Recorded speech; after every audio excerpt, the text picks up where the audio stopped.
আলহামদুলিল্লাহ সিএনজির উপর বিরক্ত হয়ে গেছে, পাবনা এক্সপ্রেস বিরক্ত হয়ে মানুষের উপর বাস উঠে দিয়ে নিচ্ছে, মানে মানুষের একটা ভাও দিতেছে, তবে তাও কেউ পিছাচ্ছে না। এই যে কালো পাঞ্জাবি পরা লোকটাকে দেখেন, তিনি আলহামদুলিল্লাহ সামনে গিয়ে সিএনজিটাকে থাপিয়ে সেটা উঠার চেষ্টা করতেছে, বাট এইটা বুঝতেছে না যে এটা একটা ইউ টার্ন, এখানে ডাইরেক্ট কোনো সিএনজি কিংবা কোনো বাস থামার নিয়ম নাই।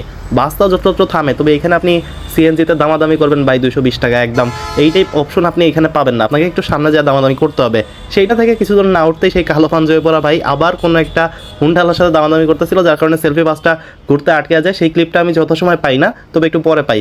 পাবনা এক্সপ্রেসের একটা নতুন বাস, অনেকদিন পরে পাবনা এক্সপ্রেসের ভরে কোনো এসি বাস যুক্ত হয়েছে, তবে সেই বাসটাও যখন ঘুরতেছিল তখন মানুষজনের কারণে বাসটা আটকে যায়। বাংলা কলেজের সামনে থেকে ইউ টার্ন দিয়ে আমি আমার জন্মের পর থেকে বাস ঘোরা দেখতেছি, তবে এইখানকার মানুষের একটা সাধারণ একটা সেন্স নাই যে এখানে রিক্সাওয়ালাগুলো এসে দাঁড়ায় থাকে। ইভেন মানুষজন দেখেন যে কীরকম একটা ভ্রুক্ষেপ ছাড়া রোডের উপর দাঁড়ায় আছে, তাদের কোনো আসলে আর্জেন্স নাই, বুঝতেছে না যে একটা বাস যে তাদের কারণে ঘুরতে পারলো না, সেটার যে আবার পিছায় নিয়ে আবার ঘুরতে হচ্ছে, এই ব্যাপারে তাদের কোনো বিন্দুমাত্র খেয়াল নেই।